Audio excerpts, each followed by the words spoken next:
It's June 9th, 1981, in Paris, France. 32-year-old Issei Sagawa waves goodbye to his classmate Renee Hartfelt, and then he rushes upstairs to where they were just sitting and starts smelling and licking her seat, still warm from their hour-long dinner. It's here that he decides he's going to eat her. Just 2 days later, Sagawa has Renee over again. He tells her that they're going to read poetry together. He wants her to record herself reading this poetry because she's agreed to help him learn English. But Issei has other plans. I mean, he already knows English pretty well. That's not the real reason he's struck up this friendship. When she arrives, there's a Japanese-style tea setup arranged on the floor and a cassette recorder waiting for her to start reading. So she sits down and she starts to read her poetry. Her back is turned away from Sagawa, but he can't help but stare at her and imagine the feast he's going to have. He waits for the perfect moment, and when it's time, when it all feels right and the scene is set, Issei walks into another room and picks up a shotgun. It takes one shot. He fires a single shot and Renee falls from the chair, and he watches as her blood begins to soak into the carpet, turning it into a sea of red before his eyes. Something happens to Sagawa here. I don't know if it's because he's squeamish or he's just overwhelmed with the excitement of what comes next, but he passes out with a body in front of him. When he comes to, he knows it's time for Issei to accept this prize, the thing that he's been working so hard for. It's time to celebrate. What makes this whole thing so much worse is that Renee trusted him. They were friends. Renee Hartfelt was a Dutch student studying French literature at Sorbonne University and one of Issei's classmates. She thought he was kind of weird, and he was kind of a small, frail guy, didn't really have any friends, but Renee was friendly with him. They hung out together. Issei saw Renee as this tall, healthy, beautiful woman, full of life and vibrance, all of these things that he lacked, because according to him, he was always this small, weak man. He thought that he could somehow absorb the essence of Renee, and the best way to do that would be to consume her. And so from this theory, he came up with a plan for how he was going to commit the crime, and then how he would start to partake. And what did he want to start with? What was the place on her body that was so delicious seeming to Issei?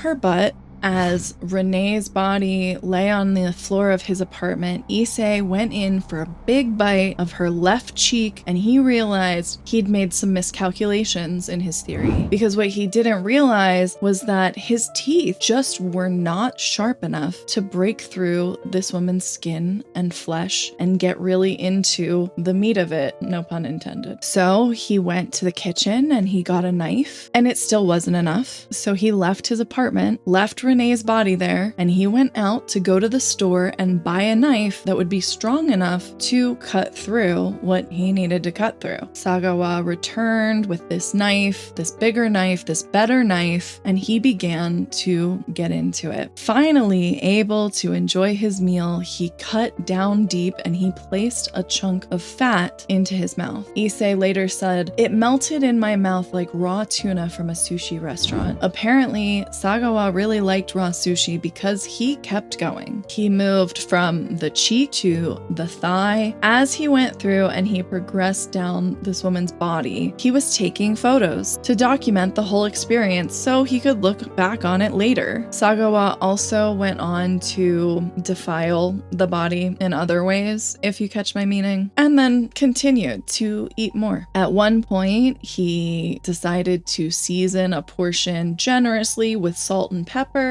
and fry it up in a pan to perfection. He later also said that he spent this time eating dinner of his guest, listening to the poetry that she had recorded earlier that day before the murder, and using her underwear as a napkin for his meal. As he consumed more and more of the body, the obsession with eating human meat seemed to consume him right back. Sagawa Sagawa ate Renee's nose, her lips, her breasts, her genitals, laid out strips of her flesh and nibbled on them like a raw snack. He also said that during this process, he kept hugging her and telling her that he loved her. I've heard of some twisted ways that people show their love. I really hope no one loves me this much ever. Unfortunately for Sagawa, this feast couldn't last long. 2 days after her death, Renee's body began to decompose, and he said he knew he needed to dispose of it. So he had to bring his celebration to an end. On June 13th, 2 days after her death, Issei began to dismember her body in preparation of disposing of it. He got 2 large suitcases, packed them up with pieces of this dismembered body, as much as would fit in there, and then he called a taxi. Now, why does this keep happening? Why do killers shove things in suitcases and then call a cab? Why would you risk it? The taxi driver even made a joke about this. He was helping Sagawa with the bags to get them into the car, and because they were so heavy, he was joking, saying, "What have you got in there? A dead body?" You know how people joke about stuff like that. Usually when we're making those jokes, we don't expect it to be true. Only he'd have known how right he was about his little joke. Sagawa later explained in an interview that because it was summer and it was so hot, his main concern was getting rid of the body before people started to notice. In sweltering heat, kind of speeds along the process, you know? Apparently, Sagawa had previously traveled a bit in Greece, and he met a butcher there who taught him how to butcher meat. And so he took that experience, those teachings from this butcher, to help him with Renee's body. He said, "I meticulously followed the process. Later, I expressed my gratitude in a post-incident thank you letter, but to my dismay, received no response." Can you imagine being that butcher and receiving this thank you letter from Issei Sagawa, thanking you for teaching him how to butcher meat, and then later finding out what he was using those teachings for? Because he would have found out. I mean, we'll get into that later, but the whole world knew what Sagawa did. So he said after dismembering her, he got the suitcases, he went to a park with the idea of disposing of her body. I think it was the middle of the day or like early evening, but it was very crowded in the park because it was a popular park. He said that the crowd made him more conspicuous as an Asian man carrying 2 large bags. He was a very small man. So he took a break in the park because he was tired of dragging these bags behind him, and a large man approached him and attempted to open the bags, asking if they were his.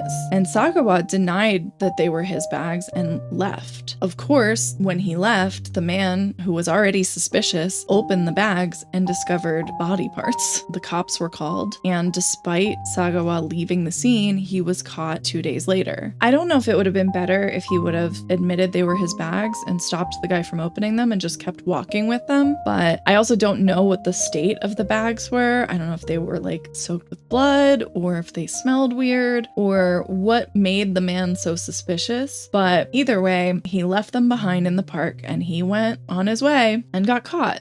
So far, this entire thing has spanned just over a week, right? The first dinner with Renee when he made his plan, the second dinner when she became dinner, the packing it up and taking the remains to the park, and then being apprehended by police, all within 8 days. So it seems like that's it, right? That's the happy ending. He murdered and ate a woman, got caught. Clearly, he would spend the rest of his life in jail. Because of a loophole in French law, Sagawa never went to jail. I mean, he went to jail to await trial, but he was never imprisoned. Before I jump into that, we have to answer one question, which is, why would he commit such an atrocious crime against someone that he claimed to be friends with? You might have noticed by now that I've mentioned some interviews and I've mentioned things that Sagawa himself said, and maybe you thought, well, that must have been in police interrogation or something like that. We have a lot of quotes from Sagawa himself. He actually gave a ton of interviews during his life. And in one of them, he said there was no real reason for his obsession with cannibalism. But when looking back into his early years and his childhood and the things he kind of gravitated to,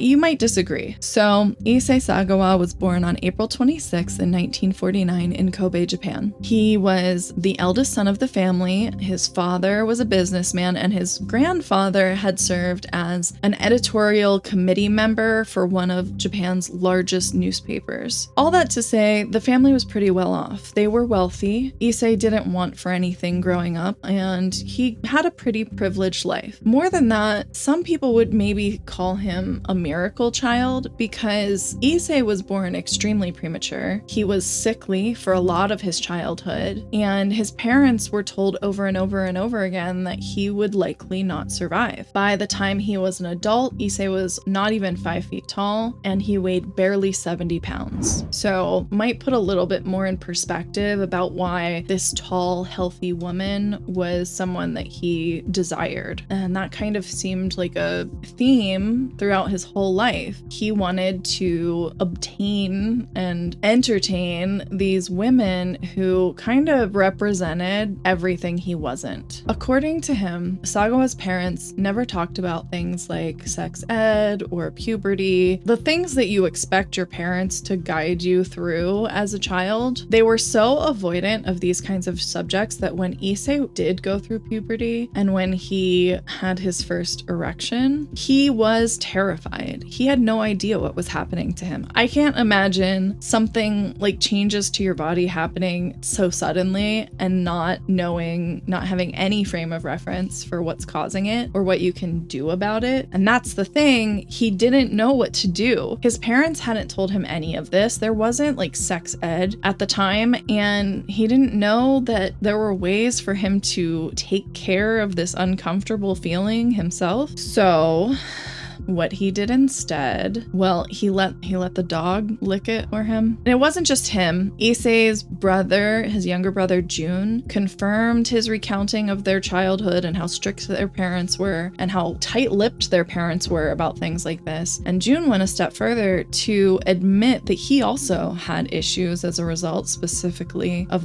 a sexual nature. Even as an adult, Jun was unable to get aroused without engaging in self-harm. But I mean, a lot of people have strict parents, right? And this is one thing, talking about parents being strict and not talking about these important subjects and maybe being too conservative or whatever we want to call it. There's a big leap from being ignorant about puberty to cannibalism, right? So what bridges that gap for Issei? What brought him from point A to point B? Issei said the first time he became aware of this desire that he had to eat human meat was in 4th grade. He said, "When I saw my classmate's white legs sticking out of her skirt, I was dying to eat them." Can't say that I've ever personally felt that, but that's where it started, apparently. During this time, he said his sexual desires also seemed to escalate into kind of strange ways, weird perversions, but he still didn't understand his desire to eat people. I feel like claiming your sexual desires escalate in 4th grade is weird, right? That seems young to me. In another interview, Sagawa said, "I have always wanted to eat humans since I can remember. At times, I even considered the possibility that I might be descended from a different planet where eating humans is commonplace and that I'm just an offspring of that world." So now we're delving from horror to sci-fi,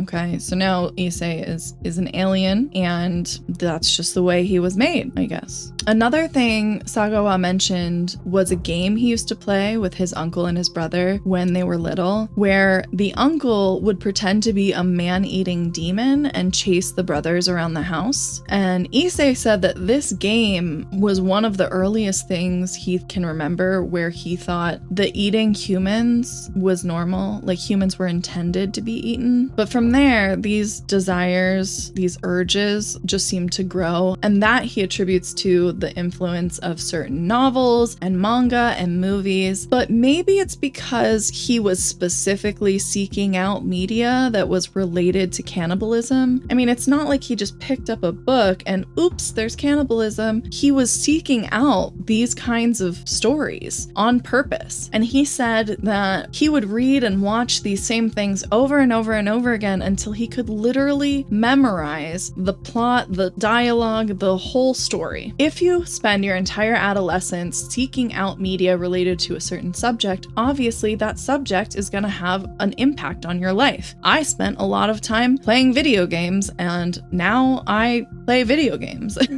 No wonder he came away from all of that with these depraved urges, you know? And you might be thinking, well, if he wanted to eat human meat for his entire life, for as long as he could remember, it's kind of strange that he didn't get in trouble before his 30s. Well, René Hartfelt wasn't his first attempt. When Sagawa was 23, that's when he made his first move. He was arrested for unlawfully entering the home of a German woman, and he said his intention was to consume human flesh. I don't know if this woman ever knew that that's what his goal was, but I do know that a settlement was paid by his father, remember, wealthy family, which spared him from formal charges, and he was only detained for about a week, but according to him, they didn't find out what he was actually there to do during his interrogation. I hope the woman didn't know, because during the early days of his time in Paris, Issei said he would bring home a sex worker every night and attempt to shoot them, but he was never able to pull the trigger. Okay, so clearly there was something wrong with this dude, right? But how come he didn't go to jail? He was caught. He had body parts in a suitcase. It seems like a simple case, right? And this wasn't his first offense. I mean, maybe there was some kind of limit that first arrest couldn't have been mentioned because of the situation and because he didn't have formal charges and because of how much time passed in between. It's kind of worse what actually happened. Just like the first time he was arrested, Sagawa's father provided a fancy, expensive lawyer for his defense after the death of René Hartfelt. He was held in a French jail for 2 years while he was awaiting trial, and during that time, they deemed him legally insane and unfit to stand trial. Now, this was all determined by a French judge, and the judge ordered him to be held indefinitely in a mental institution. All of this happened despite, or maybe because of Sagawa admitting to the crime and being honest about what happened. Whatever reason they had for deeming him insane, it wasn't enough. Sagawa was admitted into a psychiatric hospital in France, and then eventually he was deported back to Japan. He spent 1 year hospitalized in Japan at the Tokyo Metropolitan Matsuzawa Hospital. According to the diagnosis from that hospital, Sagawa showed no inclination toward cannibalism, and his statements made toward the French police were deceptive. So this man killed, dismembered, and ate a woman, admitted to having these desires, these urges to eat a human for years and years and years, but he showed no inclination. They thought he lied to the police in France. There's evidence. What do you mean? The deputy director of the hospital disagreed. He said that Sagawa had a personality disorder, not a mental illness, and should be criminally held responsible for his crime. He said that the French hospital misjudged Sagawa during their interrogation and also said that they mistranslated something he said. So when he said he had enteritis, which is one of the issues he had since childhood, and that's inflammation of the intestine, they mistranslated it to encephalitis, which is an issue in the brain. The Japanese police agreed with the deputy director and said that Sagawa should be tried for his crime. They wanted to rearrest him and bring him to trial again. However, the French police refused to share any of their investigation notes. They didn't send over any of the case files because, according to them, they have a policy that they can't share files unless someone has been indicted. But the only reason Sagawa was never indicted was because their hospital mistranslated something and said he was insane. So all of that sums up to the fact that the entire world knew who Issei Sagawa was. They knew he had murdered and eaten his classmate, but because the police in Japan had no evidence and the police in France were not willing to share the files, they couldn't do anything about it. On August 12, 1986, Sagawa checked himself out of the mental institution and went on to live his life. Now, if you can believe it, the story gets worse. But after checking out of the hospital, Sagawa became this huge celebrity. Immediately, he became famous after reintegrating into society, and he thrived in the spotlight. He loved it. He was eating it up. He would go on to appear in magazines, on TV shows, newspapers. He would earn royalties from these appearances, from these publications. He actively engaged in lectures and talk shows, and I just need to know what kind of person, who's hosting these shows? Who's sitting there going, you know who we should get to comment on XYZ? What about a known cannibal? It seems even stranger for Japan to be so flippant about this because they are typically very tight-lipped and like very conservative about certain things. It's just really weird to know that they were just okay with this man, this known killer and cannibal, hanging out with celebrities and showing up on TV shows and just telling his story to the world like it's nothing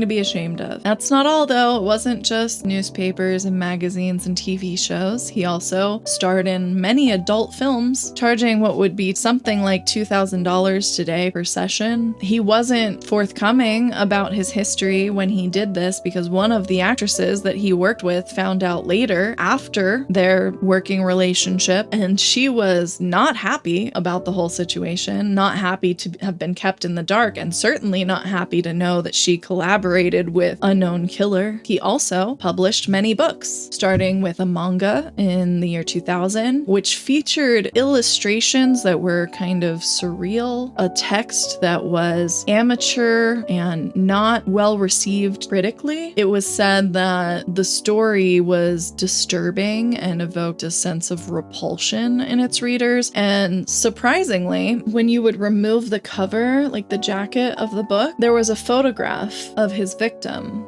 the dismembered parts of her. So they just let him print that in his book, I guess, with no consequence. Clearly, this disgusted many readers. The book went out of print, but then later it was reissued in like a limited edition due to the content of the story. It wasn't available online on any major retailers, so it's kind of like a rare book, but you can still find it, unfortunately. But that wasn't it. He wrote a total of like 20 books by the time he was done, covering all kinds of genres, documentaries about his crime, the incident, fictional works, and perhaps unsurprisingly, most major publishing houses refused to publish any of his works, but he continued to write them. He claimed, no publishers are willing to publish my books anymore, but that didn't stop him from writing them. Despite all of his fame and success, the public started to turn against him. Sagawa at one point said he wrote 500 resumes to try to find a job, and he faced constant rejection. I wonder why. He was at one point accepted into a language school, only to be turned down and ultimately not hired later once staff got word of who they were hiring and completely objected to the idea. His celebrity-like behavior did not please most people. The public was growing more and more sick of it. They didn't want to see this man, this sick man, basking in the spotlight. So he stopped getting jobs. He stopped getting asked to be on TV shows. He stopped getting asked to appear in newspapers and magazines. He stopped getting asked to make adult films. That didn't stop him from wanting to live the celebrity lifestyle. He continued to take women on dates, usually tall white women, and tried to shower them in gifts and treat them to these lavish nights out. But he didn't have a lot of money, so he was taking these women to these high-end restaurants and buying them gifts. By the end of it, he had no money left. He completely depleted his savings. And like I said, this man's family was well off. Like, he was not hurting for money when all this started. So he resorted to stealing money from his father. He started selling things that his brother owned to like pawn shops, in particular musical instruments that were really important to Jun, his brother. He started pawning those off. All of this to maintain his extravagant lifestyle, which he refused to give up despite not working and not having any cash flow. And at one point, Sagawa felt into such debt that he couldn't sustain his lifestyle without resorting resorting to borrowing from loan sharks. And we all know nothing bad could ever happen when loan sharks are involved. In 2005, his parents passed away. It's said that his father passed away and then his mother unalived herself, but Issei's brother Jun disputes that and says it's not really the chain of events. But either way, they died really close to each other, and because he was being sought out by these loan sharks that he owed a lot of money to, Issei couldn't even attend the funerals. He was hiding in Chiba Prefecture at the time, so he wasn't there for his parents in their last days, and he wasn't allowed to attend the funeral because of what heat it could bring down on them. I guess the one shining moment in this for him is that after his parents died, he inherited money and was able to use that to repay his debts. Now, you might be thinking to yourself, if this man was free in the world since 1986, and he claimed to have been wanting to consume human flesh for his entire life, he must have committed other crimes, right? There's no record of him committing any other crimes after that first one. There's no record of any other victims beyond Renee Hartfelt, but in the numerous interviews Issei Sagawa participated in, he openly declared that his desires for human flesh lingered his entire life. At one point, he claimed the desire to eat people becomes so intense around June, the same month that Renee died, because women start wearing less and less and show more skin. In that same interview, he said, "Just today, I saw a girl with a really nice derriere on my way to the train station. When I see things like that, I think about wanting to eat someone again before I die. What I'm saying is, I can't bear the thought of leaving this life without ever tasting that derriere that I saw this morning, or her thighs," he said. He maintained this till the end of his life, saying he wanted to eat more while he was alive so that he could be satisfied when he died. He did say that he shifted his preferences from tall white women to Japanese women, particularly women from Okinawa. I don't know if there was a reason for this shift in taste. Hard to say if he didn't actually go through with it again. He said, "As I gaze at the numerous posters of actresses adorning my room, I find myself daydreaming about eating them." He had even planned out how he would do it. Not how he would kill, but how he would consume them, saying maybe sukiyaki or shabu shabu would be the best way. The reason for that is because he felt it would be the optimal way to savor the natural flavor of the meat, but he hadn't actually done anything about it after Renee. On top of the things we talked about, the TV appearances, the magazine articles, the newspaper articles, the films, Sagawa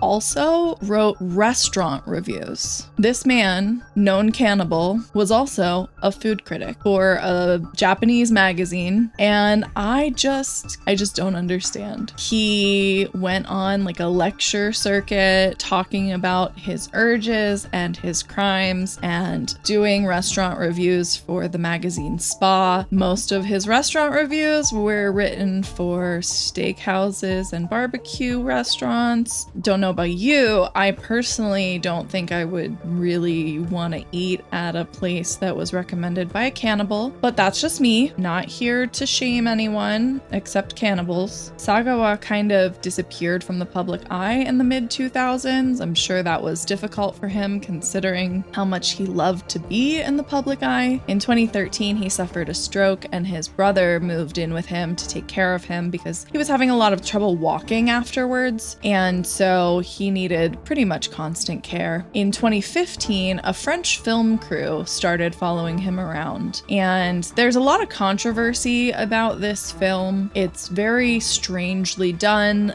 It's out of focus for most of it, so you can't really tell the subject of the current scene. It really goes through and talks about not so much the incident with Renee, but just kind of the urges that Issei had and continued to have life and a little bit about his strange relationship with his brother. They talked more about cannibalism, but again, not so much about the actual murder. Because of Sagawa's stroke and his illnesses, he doesn't speak a lot in the film, and when he does, it can be difficult to understand. Despite the film being really negatively received by critics, it actually won a prize at the Venice Film Festival, which some people thought was crazy. I personally tried to watch a little bit of it, and it was difficult to watch. Not just because of the content, but it was just filmed in a way that was really strange and hard to stay invested in. Other than the public criticizing Sagawa and what he did and how he acted afterwards, even other murderers had things to say about him. You may have remembered us mentioning the Kobe child murders in another video. Boy A, who he's still known as since he was a minor at the time, had written a lot about Sagawa when he was writing his own biography and talking about what he went through and just kind of trying to tell his story from behind bars. One of those 20 books that Sagawa wrote was actually about the Kobe child murders. I don't know how the perpetrator felt about another murderer writing about his story, but he certainly had conflicting feelings about Issei. At one point, he published on his website talking about how Issei was an exceptional murderer and that he felt both jealousy and admiration for him. A lot of that was attributed to the fact that Sagawa was able to commit his crime without expressing remorse. He was able to then profit from it and profit from the fame that surrounded him as a result of it. He was able to garner attention from the media, from people he just wanted to notice him. He was able to live as he was out in the open without consequences, essentially, and that made Boy A upset. Boy A wrote, "He seemed to effortlessly pursue only what pleased him, while my own wretched circumstances, losing my name and my voice, left me in a state of perpetual uncertainty about whether I was alive or dead, an exasperating ordeal." We've mentioned before, but a lot of the times when there is a minor involved in a crime in Japan, they will not name either the victim or the perpetrator, depending on who the minor is. One, protection and privacy, but also they don't want to give a name to these murderers. So they keep them titled as Boy A or Girl B or whatever the case may be, so that they're anonymous in history. And that's what Boy A was talking about, is he lost who he was because of what he did, while Sagawa was able to live his life free. But he also said that he hated him because he was able to present himself to the world confidently. Nobody was able to stop him the way Boy A had been stopped, and that he considered Issei the most fortunate murderer in the world. But he also said that he didn't realize at the time when he was feeling this way how sad Issei's life really was. He said, "I can't help but wonder if this aspect has been fueled by the world pushing him in that direction. The fact that Mr. Sagawa himself seems to have resigned to the idea that there is nothing for him beyond the incident is a sad realization." And I guess that's an understandable thing. I mean, I think we've all known someone along the line who something happened to them in their life and that became their entire personality from that point forward. And it is kind of a sad thing. It's sad to think that one event in someone's life can consume them in a way that ruins the rest of it. However, the way this one incident should have affected Sagawa's life was by having him in prison for the rest of his life, or given the death penalty. Like most murderers get one or the other, and he got neither. He got freedom. So maybe it's a sad realization that Issei Sagawa defined his life by the one murder he committed. But Issei Sagawa got away with murder and became famous as a result of what he did. As I mentioned, he suffered a stroke in 2013, and then in 2018, he developed pneumonia. During this time when he was sick and in the care of his brother Jun, Issei lived on a combination of Social Security, public assistance, and sometimes was hospitalized. It's said that he couldn't